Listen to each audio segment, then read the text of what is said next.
প্রথমে তোমাদের একটি ভিডিও দেখাবো, তারপরে ভিডিওটি সবচেয়ে ফানি কমেন্টগুলি পড়ে শোনাবো।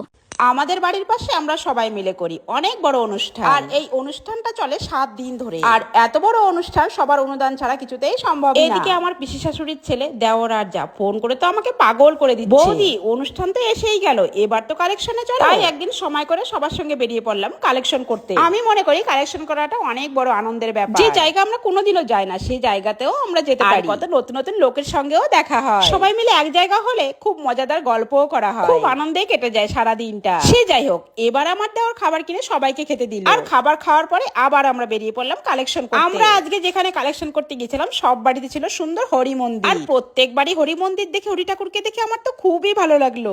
এদিকে কেউ কেউ আমাকে দেখে বলছে সুমির মা এসেছে। কালেকশন করতে গিয়েছিলাম আমরা একটা টোটো নিয়ে, টোটোতেই আমি চালের ব্যাগটা রাখতে গিয়েছিলাম। এদিকে আর সবাই গিয়েছিল আর একটা বাড়িতে কালেকশন করতে, আর সেই বাড়ি থেকে বাড়ির লোকজন বলে উঠলো, তোমরা সরাবপুর থেকে আসছো, তাহলে তোমাদের সঙ্গে সুমির মা আসে, সুমির মাকে আমাদের বাড়ি নিয়ে আসো, তবেই তোমাদেরকে চাল পয়সা দেব। এদিকে সবাই আমাকে এসে বলছে সুমির মা ওই বাড়িটায় চলো, তোমাকে সবাই দেখবে। আর এটা আমার কাছে অনেক বড় আনন্দের ব্যাপার। এবার দেখো সারাদিন ঘোরার পরে আবার আমার দেওর সবাইকে খাবার খেতে দিল। সে যাই হোক, আমাদের বাড়ির পাশে 7 দিন ধরে কি অনুষ্ঠান হতে পারে একবার বলো তো, আর কি অনুষ্ঠান হবে সে ভিডিওটা তোমরা পরেই দেখতে পাবে।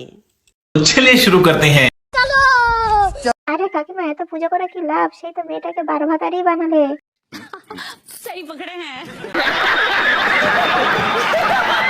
দিন দিন কাকিমার রচনা বেড়ে যাচ্ছে, আজকে সুমির কথা কমই বললো। ঠিক বলেছো।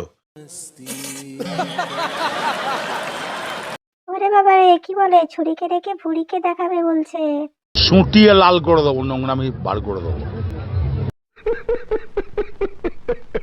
যত সব ঢঙের বুড়ি। মজা নেই আ রাহা হ্যায়।